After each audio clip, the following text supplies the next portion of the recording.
Chapter 35. Mahuwag niyo pong sisihin ang sarili niyo sa mga nangyari. Mabait si Francine at alam kong hindi naman siya nagkimkim ng sama ng loob sa iyo. Nakita ko kung gaano kanya kamahal at iginalang noon. Kaya tama na naniniwala akong mahahanap din natin siya. Mayan anong kong sagot. Nakatulog ako sa kwarto ko kanina kaya hindi ko namalayan pa ang pagdating ni Papa Ryder. Mabuti na lang at pinagising ako ni Mama sa isa sa mga kasambahay namin kaya nagkaroon ng pagkakataon na nakasabay ko sila ngayong dinner. Wow, mabuti naman at nandito ka kuya. Tiyak na matutuwa ka sa dala kong good news ngayon. Kaagad na bulalas ni Trixie pagkapasok ko pa lang ng dining area. Mukhang ako na lang ang kanilang hinihintay kaya kaagad akong nagbigay galang sa mga magulang ko bago ako naupo sa isa sa mga bakanteng upuan. Balita ko kanina ka pa daw dumating. Hindi na kita pinagising pa kanina dahil pagod din ako pagkadating ko galing opisina. Wika naman ni Papa. Tumanggo lang ako dito. Kahit papaano hindi na ganoon kalaki ang sama ng loob na nararamdaman ko sa kanila. Kung may mga kasalanan man silang nagawa sa akin noon dahil sa pakikialam sa buhay ko hindi pa rin naman may kakailan na mga magulang ko pa rin sila. Masakit man ang ginawa nila sa akin noon, wala akong ibang magagawa kundi ang intindihin sila. Hanggat maaari ayaw kong maging masamang anak sa kanila. Nakatulog po ako pa. Pwede naman natin pag-usapan after dinner kung ano ang gusto niyo pong sabihin sa akin. Magalang kong sagot. Nagdasal muna kami bago nag-umpisang kumain. Nakasanayan na naming gawin ito simula nang umalis si Francine sa pamilya namin. Okay, kain na tayo. Pinahanda ko talaga ang mga favorite mong pagkain anak. Nakangiting wika ni Mama sa akin.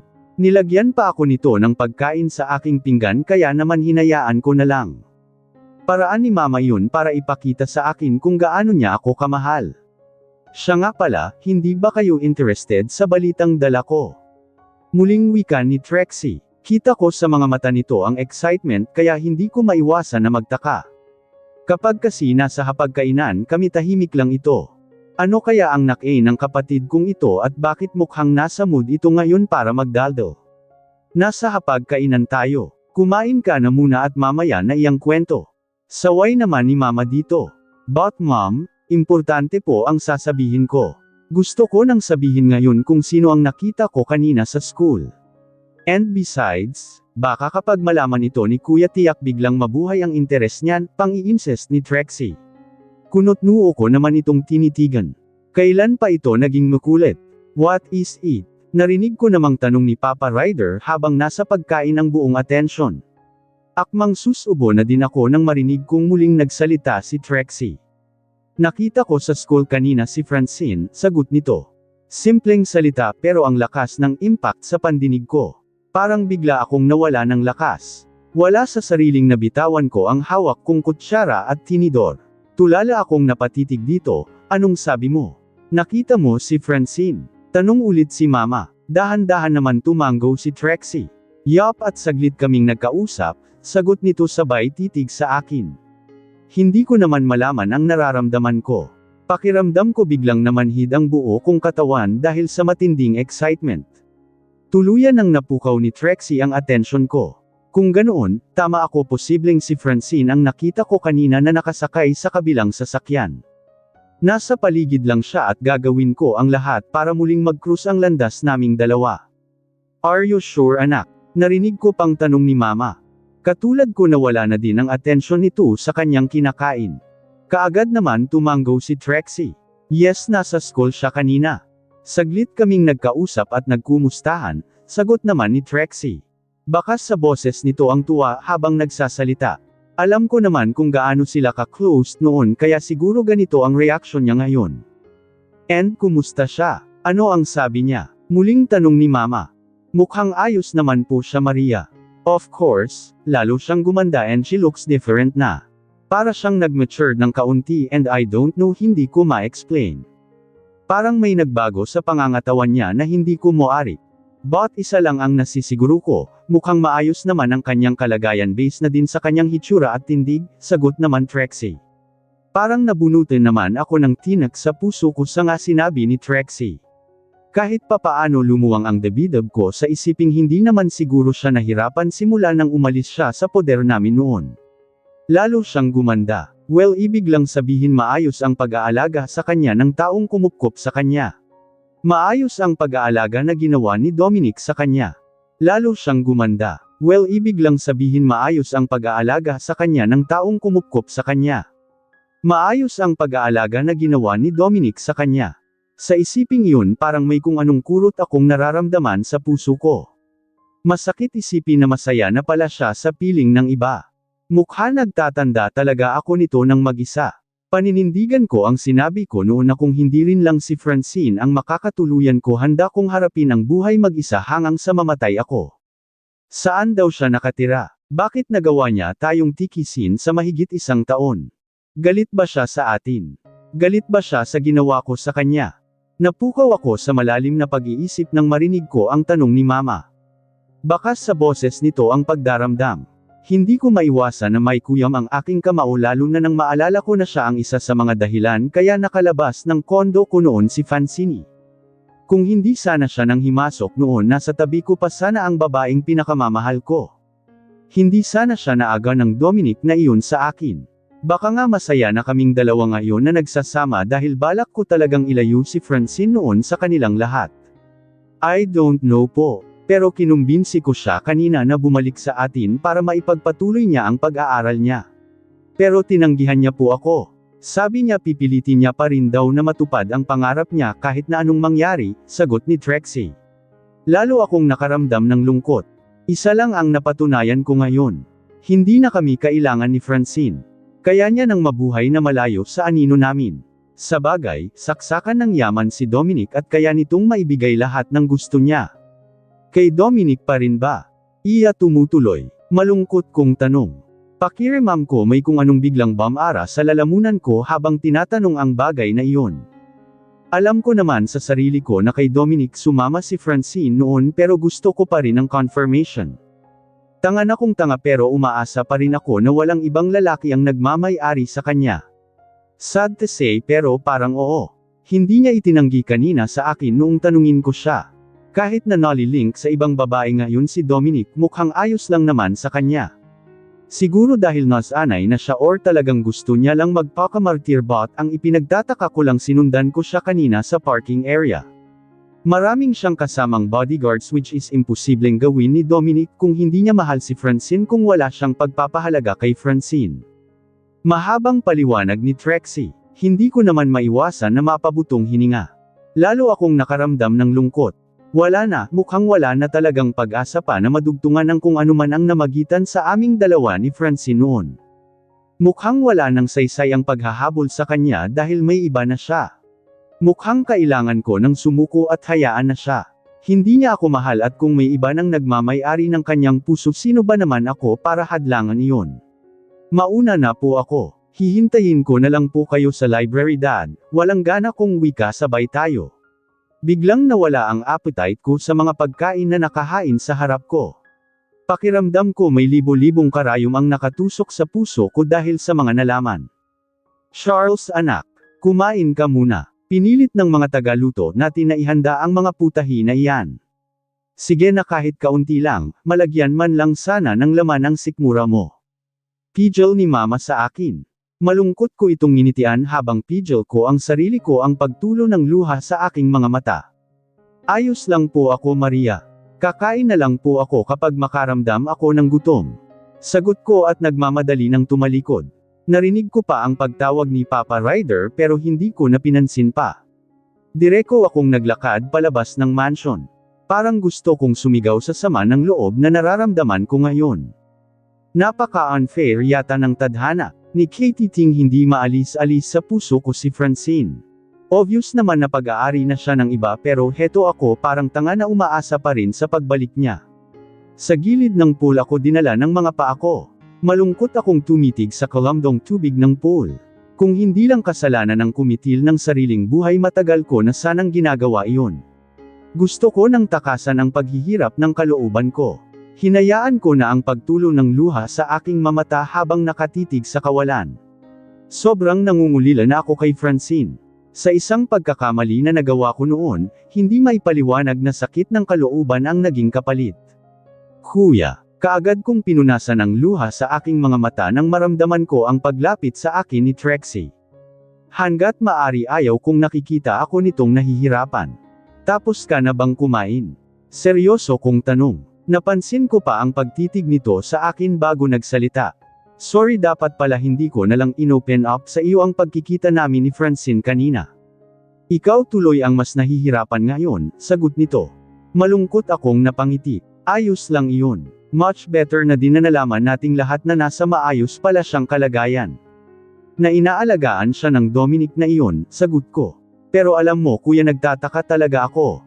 Kung talagang may relasyon sila ni Dominic, dapat sinabi niya kanina habang tinatanong ko siya. Wala man lang akong nakita na kahit na anong reaction sa kanya, lalo na nang sinabi ko na nalilink sa ibang babae si Dominic. Parang wala lang sa kanya.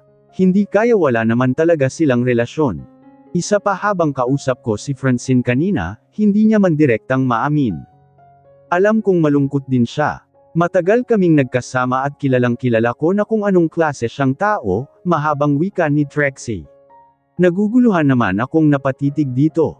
Gusto ko siyang makausap ulit kuya. Closed kaming dalawa ni Francine at kaunting piga pa magkukwento din sa akin iyon tungkol sa isyu na ito. Huwag po kayong mag-alala. Gagawa ako ng paraan para magkita ulit kayong dalawa, muling wika nito sa akin. Hindi naman ako makapaniwalang napatitig kay Trixie. Naguguluhan naman akong napatitig dito. Gusto ko siyang makausap ulit kuya. Closed kaming dalawa ni Francine at kaunting piga pa magkukwento din sa akin iyon tungkol sa isyu na ito. Huwag po kayong mag-alala. Gagawa ako ng paraan para magkita ulit kayong dalawa. Muling wika nito sa akin. Hindi naman ako makapaniwalang napatitig kay Trixie. Hindi ko maiwasan na makaramdam ng matinding lungkot habang nakatitig sa madilim na kalangitan. Malamig ang dampi ng hangin sa balat ko at mukhang may nagbabadya na malakas na ulan. Muli kong naalala ang mga Sebastian, partikular na si Charles. Kumusta na kaya siya? Naalala pa rin ba niya ako or masyado na siyang masaya ngayon sa piling ni Ate Micaela? Lalo akong nakaramdam ng lungkot nang maisip ko ang kambal kong anak. Mukhang matutulad din ang kapalaran nila sa aming lahat. Ang lumaki na walang kumpletong pamilya. Malalim akong napabuntong hininga para pigilan ang muling pag-iyak. Hangga't maari iniiwasan ko na iyon. Nakakapagod na ang paulit-ulit na pag-iyak. Marami na akong nailuha at ayaw ko nang dagdagan iyon. Nandito ka lang pala sa garden. Mukhang ang lalim ng iniisip natin ngayon ah. Napapitlag pa ako nang marinig ko ang boses na iyon. Ang nakangiting mukha ni Dominic ang nasal ayan ko habang nakatayo sa likuran ko. Malungkot ko itong nginitian. Hanggang ngayon hindi mo pa rin siya nakakalimutan. Alam mo, masyado mo lang pinapahirapan ang sarili mo. Kalimutan mo na siya, wika nito. Mapait akong napangiti. Sa palagay mo ba hindi iyan ang ginagawa ko ngayon? Ang hirap kasi bigla na lang siyang samasagi sa isip ko, sagot ko. Napapailing naman ito habang titig na titig sa akin. Kuwit, iyan ang palagi mong katwiran tuwing nagkakaharap tayo. Wake up Francine, huwag mong hayaan ang sarili mo na bihagan ka ng lalaking iyon. Huwag mong hayaan na kainin ng kalungkutan ang buo mong pagkatao dahil hindi mo deserve iyon. Sagot ni Dominic. Napakurap naman ako ng makailang ulit dahil sa sinabi niya. Madali mo lang sabihin ang tungkol sa bagay na ito dahil hindi mo pa nararanasan na ma-in-love. Mahirap maging broken-hearted, alam mo ba? Siguro darating din ang araw na maghihilom ang sugat. Na masanay din ang puso ko sa nararamdaman kong pangungulila sa kanya. Sagot ko, ewan ko sa iyo. Ang tigas ng ulo mo. Bahala ka na nga. Napapagod na ako sa kakapangaral sa iyo sagot nito. Sinimangutan ko lang ito sabay na humalikip-kap. Hindi talaga kami magkakaintindihan dahil magkaiba ang pananaw namin sa buhay. Hindi siya pabor sa mga sinasabi ko ngayon. Palibhasa kasi hindi niya pa naranasan na ma-in-love. By the way, ready ka na ba for tomorrow? Mag-uumpisa na bukas nag-training mo sa paghawak ng negosyo. But before that, ipapa-familiarize muna kita kung ano-anong mga negosyo ang pag-aari ng mga De La Fuente dito sa Pinas. Tsaka na yung mga nasa ibang bansa, wika nito. Natigilan naman ako. Bukas na kaagad. Hindi ba pwedeng sa mga susunod na araw na lang? May jet lag pa ako at kailangan ko munang ikondisyon ang sarili ko. In short, hindi pa ako ready sa panibagong responsibilidad ng buhay, sagot ko. Kaagad naman. Nagsalubong ang kilay nito. Mukhang hindi siya kumbinsido sa dahilan ko ngayon. Magiging ready ka din kapag nasa harap mo na ang responsibilidad. Aalis na ako, puntahan mo ako bukas sa DF Mall para makasama ka bukas sa opisina natin sa Makati. Sagot nito. Kaagad naman akong umiling, hindi pa nga ako handa.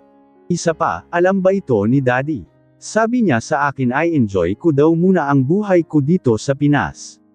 Bakit ba atat na atat kang bigyan ako ng responsibilidad ng kumpanya? Sagot ko, kaagad kong napansin ang inis sa mukha nito bago sumagot. Natural dahil ikaw ang tagapagmana ng kumpanya. Apo lang ako ni Grandpa at ikaw ang anak.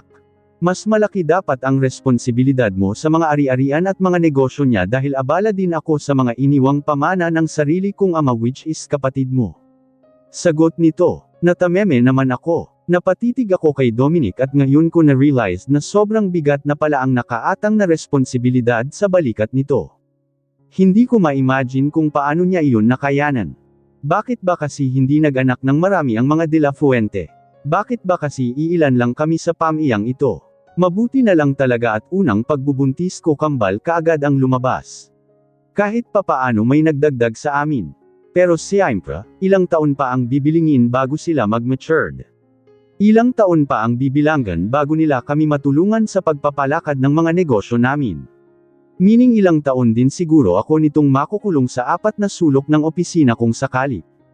Parang nagdududa na tuloy ako ngayon kung matutupad ko ba talaga ang pangarap ko. Ang maging isang doktor. Hindi pa nga ako nag-uumpisa pero parang ang bigat na ng mga responsibilidad na nakaatang sa balikat ko. Aasahan ko ang presensya mo bukas ng umaga. Good night. Narinig ko pang wika nito bago mabilis akong tinalikuran. Nasundan ko na lang ito ng tingin. Pagkaalis ni Dominic hindi na din ako nagtagal ng garden.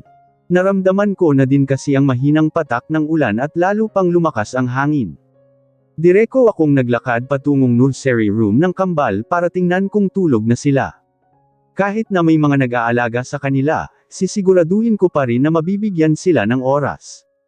Sa mga susunod na araw, alam kong magiging abala na ako pero sila pa rin dapat ang priority ko. Kumusta sila? Tanong ko kay Nurse Sandy.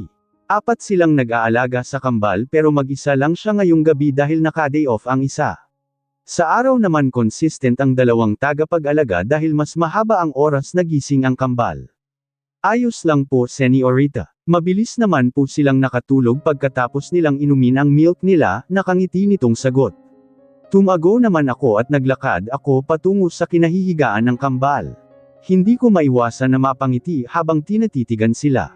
Ang cute kasi talaga at kahit mga babies palang alam kong lalaki silang maganda at pogi.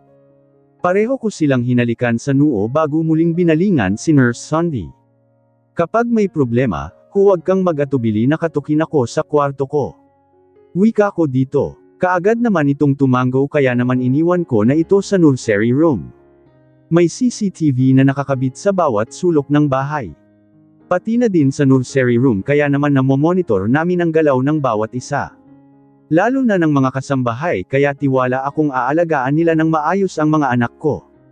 Kinaumagahan. Pagkatapos namin kumain ng breakfast ni Daddy kaagad akong nagpaalam na puntahan si Dominic. Pahapyaw ko din kinwento sa kanya ang gusto mangyari ng apo niya at isa lang naman ang sagot ni Daddy huwag ko daw pagurin ang sarili ko. Sakay ng kotse, kaagad namin tinahak ang kalsada patungong mall. New routine ng buhay ko kaya dapat lang na masanay ako. Sarado pa ang mall pagdating namin pero mabilis naman akong nakapasok.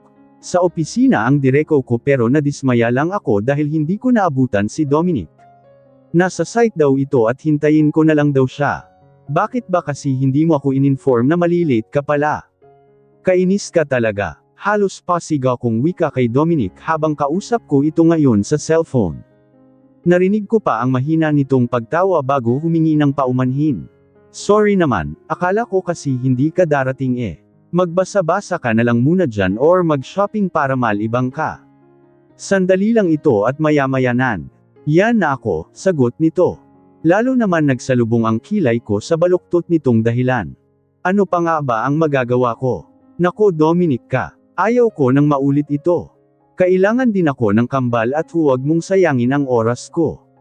Galit kong sagot. Tumawa lang ito at ini-off na ang tawag. Naiinis naman akong napaupo ng sofa. Halos 30 minuto din akong walang ibang ginawa kundi ang tumunganga sa opisina ni Dominic. Bored na bored ako kaya naman lalong nagdagdagan ang nararamdaman kong inis para dito. Kung pwede nga lang kalbuhin ang Dominic na iyon sa pagpapahintay sa akin, ginawa ko na eh. Nakakainis lang talaga. Kapag dumating si Dominic sabihin mong tawagan ako, wika ko sa secretary nito at nagmamdali ng lumabas ng opisina. Kaagad naman sumunod sa akin ang 3 bodyguards ko. Hinayaan ko na lang para masanay na din ako. Hindi ko na matatakasan pa ang ganitong kapalaran. Kapalaran. Mabuti na lang at bukas na ang mall pagkababa ko. Bukas na din ang department store kaya naman kaagad akong dinala ng mga paa ko papunta sa mga children's stuff. Mabuti pa, bilhan ko ng mga kailangan nila ang kambal. Para naman hindi masayang ang oras ko. Abala ako sa kakatingin ng mga damit para sa kambal nang maramdaman ko na parang may nakatitig sa akin. Lamingga-lingga pa ako at kaagad na sumalubong sa paningin ko si Ate Micaela. Seryoso itong nakatitig sa akin kaya wala sa sariling kinawean ko ito. Ate Micaela, tanong ko, napakurap pa ito ng makailang ulit bago dahan-dahan na tumango sabay ngiti. Kaagad ko naman itong nilapitan. Francine ikaw nga. Ikaw ba talaga iyan? Tanong nito. Kaagad akong tumango. Kumusta ka na? Muling tanong nito. Bakas ang uwas sa mga mata nito kaya kaagad akong napangiti. Ayos lang naman po. Kayo po, ano ang ginagawa nyo dito? Sagot ko. Naghahanap ako ng pwedeng bilhin na mga gamit para sa anak ko, sagot nito. Kaagad na nawala ang ngiti sa labi ko. Huli na nang maalala ko na nabanggit pala nito na buntis siya noong last kaming nagkita. May anak na pala silang dalawa ni Charles na lalong nagpasakit ng kalooban ko. Ganoon ba? Congratulations Ate Mika. Pilit ang ngiti sa labi na wika ko dito. Tinitigan muna ako nito bago sumagot. So, kumusta ka na? Bumalik ka na ba sa mga Sebastian? Tanong ito. Natigilan naman ako. Ha, ayos lang naman ate. Nahanap ko na ang tunay kong pamilya kaya medyo matagal akong nawala. Sagot ko. Kita ko ang gulat sa mukha nito dahil sa sinabi ko. You mean, ang tunay mong pamilya, ang parents mo? Tanong nito. Kaagad akong tumango. Yes at sila ang kasama ko kaya bigla akong nawala. Nakangiti ko ng sagot sa kanya. Paimpal kong tiningnan ang relo na suot ko dahil gusto kong magpaalam na sa kanya. Baka hindi ko pa mapigilan ang sarili ko maiyak pa ako sa harap nito. Ayaw kong kaawaan ako nito. Sige ate see you next time na lang po. May pupuntahan pa po kasi ako palam ko sa kanya.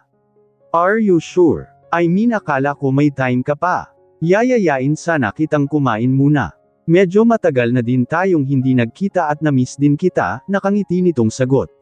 Saglit akong natigilan bago dahan-dahan na umiling. Next time na lang siguro ate may pupuntahan pa kasi ako nakangiti kong sagot. Akmang hahakbang na sana ako palayo sa kanya nang hawakan ako nito sa kamay. Natigilan naman ako. Binyag ng anak ko this coming Sunday. Gusto sana kitang imibitahin. Nakangiti nitong wika sabay kalkal sa kanyang bag. Nagulat pa ako nang mula sa loob ng bag naglabas ito ng parang isang card. Invitation card at iniabot niya na iyon sa akin. Wala sa sariling tinanggap ko naman iyon. Aasahan kita Franz alam mo naman na parang kapatid na ang turing ko sa iyo diba? Sana huwag mo akong bigwan, nakangiti nitong wika. Gustuhin ko mang tumutol pero nang mapansin ko ang genuine nitong ngiti kaagad akong kinain ng pag-aalinlangan. Pwede kang magsama ng kaibigan or partner kung gusto mo. Gusto lang din talaga kitang makausap ng matagal. Medyo matagal kang nawala at na-miss din naman kita. Nakangiti nitong wika. Wala na akong nagawa pa kundi tumango na lang. Sige susubukan ko ate. Salamat. Wika ko at nagpaalam ng muli sa kanya. Nagmamali na akong tumalikod at naglakad palayo sa kanya bitbit ang invitation card. Nagpasya na lang akong bumalik sa opisina ni Dominic. Mahirap na, baka mamaya hindi lang si Ate Micaela ang makasubong ko. Paboritong pasyalan ng mga Sebastian ang mall na ito at hindi pa ako ready na muling makaharap ang mga Sebastian. Baka mamaya magulat na lang ako na kasama pala ni Ate Micaela si Charles. Lalong hindi pa ako ready na makaharap siya. Charles. Lalong hindi pa ako ready na makaharap siya. Pagdating ko ng office nagulat pa ako dahil naabutan ko si Doc Denver. Last na nagkita kami ay noong nasa Netherlands pa ako. Kaagad itong tumayo mula sa pagkakaupo nang mapansin ang pagdating ko. Miss Francine, nice to see you again. Nakangiting nitong wika sa akin sabay lahad ng kanyang kamay para makipag-shake hands. Kaagad ko naman iyong tinangap. Same here Doc Denver.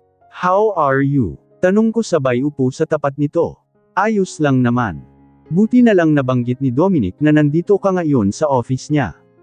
May latag ko sa iyo ang tungkol sa project natin, nakangiti nitong sagot. Hindi ko naman maiwasan na magulat. Don't worry, gusto ko lang i-discuss sa iyo kung nasaan na ba tayo. Kung ano na ang status ng project natin, muli nitong wika. Dahan-dahan naman akong tumango. Wala pa akong idea tungkol dito. I think, much better na kay Dominic mo muna ito sabihin. Nakangiti kong sagot. Kaagad naman itong umiling. Don't worry Miss France, i-guide kita tungkol dito. Mas maganda kasi na mag-report din ako sa iyo. Although alam naman ni Dominic kung ano na ang status ng project natin, mas gusto ko pa din na personal na mag-report sa iyo. Nakangiti nitong wika. Dahan-dahan naman akong tumango bilang pagsang-ayon. Wala naman sigurong masama kung pakikinggan ko siya. Akala ko may boboard ako sa pag-uusap namin ni Denver. Lalo na at tumatakbo lang naman tungkol sa pagpapatayo ng hospital ang topic namin. Hindi ko naman akalain na magaan itong kausap hanggang sa nakapalagayan ko na ito ng loob. Nagiging magaan ang mga sumunod na sandali sa aming dalawa. Ayos na din iyon dahil hindi pa rin dumadating si Dominic. At least nalibang ako kahit papaano. That's it. I think lunch time na. If not nakakahiya-yayayain sana kitang mag-lunch muna sa isa sa mga restaurant sa ibaba. Nakangiti nitong pag-anyaya sa akin. Sinipat ko muna ang suot relo bago dahan-dahan akong tumango. Sure gutom na din ako. Wala pa rin si Dominic at ayaw kong buruhin ang sarili ko dito sa loob ng opisina niya. Sagot ko. Nakangitin sumang-ayon naman si Doc Denver. Of course pinili ko ang restaurant na noon pa man paborito ko na. Weekdays at malabong may isa sa mga Sebastian ang maliligaw sa resto na ito. Balita ko nakapag-enroll ka na . Looking forward na makakasama kita sa isang workplace. Nakangiti nitong muling wika pagkatapos naming umorder. Nakangiti naman akong tumango dahil sa totoo lang hindi ko na nakikita ang sarili ko na nagtatrabaho sa isang hospital. Mas nakikita ko ngayon ang sarili ko na nagtatrabaho sa apat na sulok ng opisina. Sa kakaikot ko ng tingin sa paligid ako na naman ang tingin ko sa isang partikular na tao. Walang iba kundi kay Ate Micaela na noon nakatitig din sa amin. May kasama ito at siguro yaya ng kanyang anak. Halos apat na table lang ang agwat nito sa amin at kaagad na napako ang tingin ko sa baby na nakahiga sa trolley. Kung ganoon kasama niya ang anak niya dito sa mall. Si Charles, kasama din kaya niya. Sa isiping yun pakiramdam ko biglang sumakit ang ulo ko. Dagdagan pa ang kurot na nararamdaman sa puso ko. Hey, are you okay? Bakit tahimik ka yata? Narinig ko pang wika ni Doc Denver. Tulala akong napatitig dito bago pilit nang umiti. May kakilala lang akong nakita. Excuse me Doc Denver, lalapitan ko lang siya para kumustahin. Nakangitin kong sagot. Tumango naman ito at sa ikalawang pagkakataon nilapitan ko si Ate Micaela. Ate, nandito ka din pala, nakangiti kong wika sa kanya. Tumango naman ito sa akin habang nakaton ang tingin sa kung saan. Wala sa sariling tinitigan ko ang baby nito na noon ay tulog na nakahiga sa trolley. Kaano-ano mo ang lalaking iyon? Narinig kong tanong ni Ate Mika. Nagulat naman ako at nasundan ko din ang tingin kung sino ang kanyang tinatitigan. Direktang nakatitig si Ate Micaela sa gawin ni Doc Denver na siyang ipinagtataka ko. Si Doc Denver ba? Kaibigan siya ng pamangkin ko, maiksi kong sagot. Napasulyap din ako sa kinaroroonan ni Doc Denver at napansin kong nakatitig din ito sa kinaroroonan namin. Hindi pala sa akin. Direk ata ang titig nito kay Ate Micaela na siyang labis kong ipinagtaka. Magkakilala po ba kayo ni Doc Denver ate? If you don't mind, join ka na lang sa amin. Para makapagkwentuhan pa tayo, nakangiti kong pagyayaya sa kanya.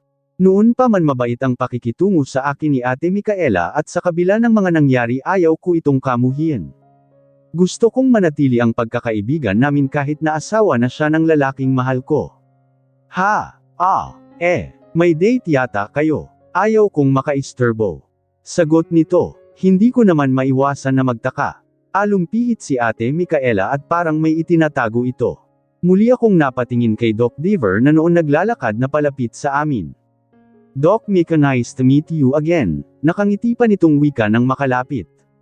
Katulad ng nakagawian ni Doc Denver, nakalahad ang kamay nito sa gawin ni Ate Micaela para makipag-shake hands. Bantulot naman tinanggap ni Ate Micaela ang pakikipagkamay ni Doc Denver, pero kita sa mukha nito ang kaba-smell something fishy, anang isip ko habang tinitigan ang dalawa. Napabuntong hininga ako habang nag-iisip ng paraan para iiwan muna sila. Sa titigan ng dalawang ito parang may sekreto silang ayaw nilang ipaalam kahit na kanino. Kahit na siguro sa akin. Maiwan ko na muna kayo. Gagamit lang ako ng banyo. Paalam ko sa dalawa. Wala man lang ni isa sa kanila ang natinag, kaya nagmamadali na akong naglakad patungong banyo. Bahala na nga sila. Pagkatapos kong umihi, sinipat ko ang sarili ko sa harap ng salamin. Nagdagdag ng lipstick at nagpalipas pa ng ilang minuto para bigyan ng chance sila Ate Micaela at Doc Denver na makapag-usap. Pareho silang doktor at siguro matagal na silang magkakilala. Halos 5 minuto din akong tumambay ng banyo bago nagpas siyang lumabas. Wala, ayaw ko naman magmukhang tanga dito sa banyo. Isa pa, nakakaramdam na din ako ng gutom. Paglabas ko ng banyo, muli akong naglakad pabalik ng mesa kung saan napansin ko na seryoso pa ring nag-uusap sila Ate Mica at Doc Denver. May mga pagkain na sa harap nila pero parehong hindi nila napansin. Parang may pinagdidiskusyonan sila, kaya tumikim ako para makuha ang atensyon nilang dalawa. Effective naman dahil sabay pa silang napalingon sa akin. Excuse me, mauna na ako sa inyo, wika ni Ate Micaela sabay tayo. Nagulat naman ako. Excuse? Agad-agad. Bakit? Sa tingin ko hindi pa ito nakakain eh. Ate, akala ko ba gusto mo akong makabonding ng matagal? Hindi pa po yata kayo kumakain eh. Sayang naman itong mga food, hindi namin kayang ubusin ang mga ito ni Doc Denver. Nakangiti kong pidgel dito. Dahan-dahan naman itong naupo ulit, kaya naman kaagad akong napangiti, tahimik ang mga kaharap ko habang kumakain kami. Mukhang may something talaga sa dalawang ito na hindi ko maintindihan. Something personal na siyang nakakuha ng aking kuryosidad. Nagkita na ba kayo ng mga Sebastian? Nabitin sa ere ang akmang pagsubo ko nang marinig ang tanong na iyon ni Ate Micaela. Nakatitig ito sa may pintuan ng restaurant, kaya naman napatingin na din ako doon. Nanlaki ang mga mata ko nang mapansin ang taong gusto kong iwasan. Walang iba kundi si Charles na direktang nakatitig din sa kinaroroonan namin. Blonde ka ang ekspresyon ng mukha nito, kaya parang gustong manginig ang tuhod ko sa pinaghalong emosyon. Nasa isa sa mga car showroom ako nang bigla akong nakatanggap ng mensahe mula kay Micaela. Noong una ayaw ko pa sanang pansinin iyon, pero hindi nagtagal narinig ko na ang sunod-sunod na pagring ng aking cellphone. Naiinis man sa kakulaitan nito, wala akong choice kundi sagutin iyon. I think this the right time para makabawi ako sa kasalanan na nagawa ko sa iyo noon. Bungad kaagad nito sa akin pagkasagot ko ng tawag nito. Hindi ko maiwasan na mapakunot ang noo ko. Ano ang ibig niyang sabihin? What do you want? Malamig kong tanong. Matagal na kaming hindi nagkakausap at himala talaga dahil nagawa nitong tawagan ako ngayon. Nagkita kami ni Francine, dito sa mall. Nandito siya at kung gusto mo siyang makita pumunta ka ngayon din dito, direkta nitong sagot sa akin. Hindi ko naman maiwasan na magulat. Bigla kong naramdaman ang malakas ng kabog ng dibdib ko. Anong sabi mo? Si Francine. Nasaan siya? Sagot ko. Wala, sa sariling naglakad ako patungo sa kinapaparadahan ng aking kotse. Hindi ko pwedeng palagpasin ang pagkakataon na ito. Kailangan kong makaharap si Francine. Well, pumunta ka dito sa DF Mall. Nandito ako ngayon at alam kong nandito lang din siya sa paligid. Bilasan mo, sagot ni Mica kasabay ng pag-disconnect nito sa tawag. Nagmamadali naman akong sumakay ng kotse at kaagad na pinaharurot iyon. Kabisado ko ang mall na iyon. Alam kong iyon din ang paboritong pasyalan ni Francine, kaya hindi dapat ako mag-aksaya ng pagkakataon. Pagdating ng mall, kaagad kong pinuntahan si Mica sa department store. Sinabi pa nito sa akin na tiyagain ko daw ang pag-iikot dahil baka nasa paligid pa si Francine, na siyang kaagad ko naman ginawa. Halos ilang oras din akong parang tanga sa kakaikot. Pati yata kasulok-sulukan ng mall pinuntahan ko na. Minumukhaan ko din halos lahat ng nakakasalubong ko sa pagbabakasali na makita ko si Francine.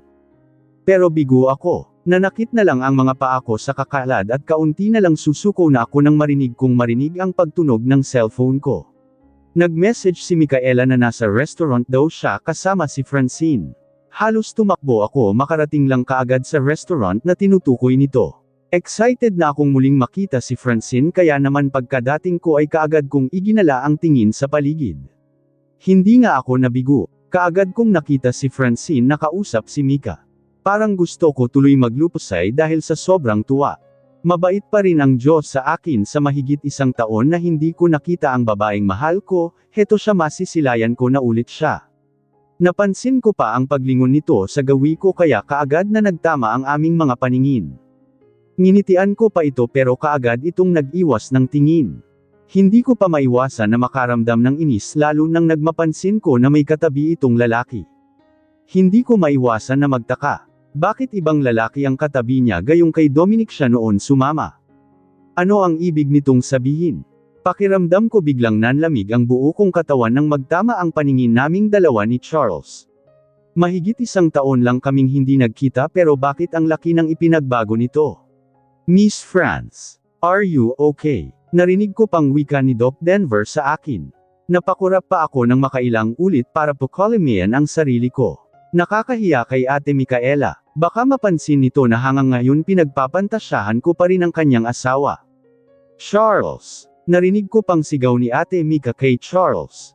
Biglang tahip ng kaba ang puso ko lalo na nang mapansin ko na naglalakad na ito palapit sa amin.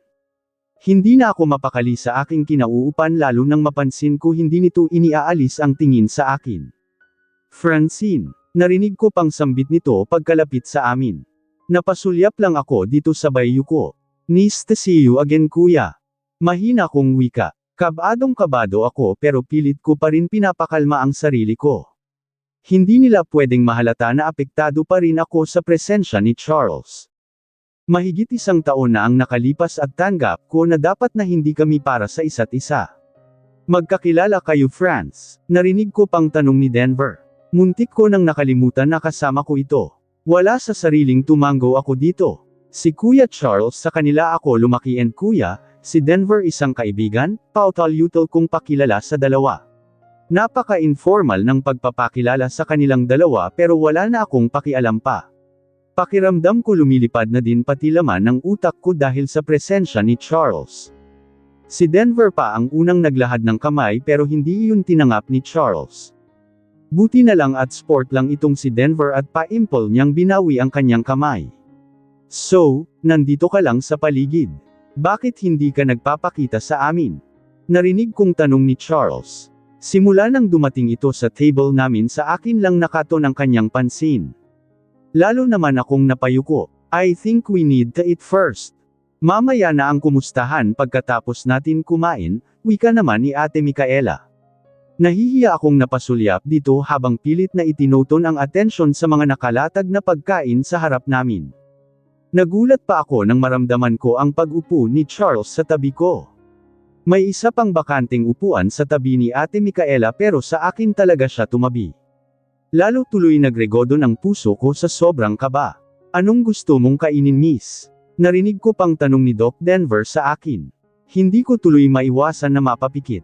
Bakit ba napaka-formal kung ay troto ako nito? Pwede naman niya akong tawagin na Francine. Anything hindi ako mapili sa pagkain, sagot ko. Kaagad na sumandok ng pagkain si Doc Denver at akmang ilalagay nito sa pinggan ko nang biglang nagsalita si Charles.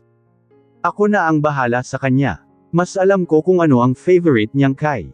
Dahil simula bata pa siya magkasama na kami, malamig ang boses na wika nito. Hindi ko tuloy maiwasan na lalong makaramdam ng hiya sa mga kaharap namin. Napasulyap pa ako kay Ate Micaela at lalo akong kinabahan nang mapansin ko kung gaano kaseryoso ang mukha nito. May nababanaag akong pagkalito sa mga mata nito kaya naman parang gusto ko nang hilahin ang oras para matapos na ang mga nangyayaring ito.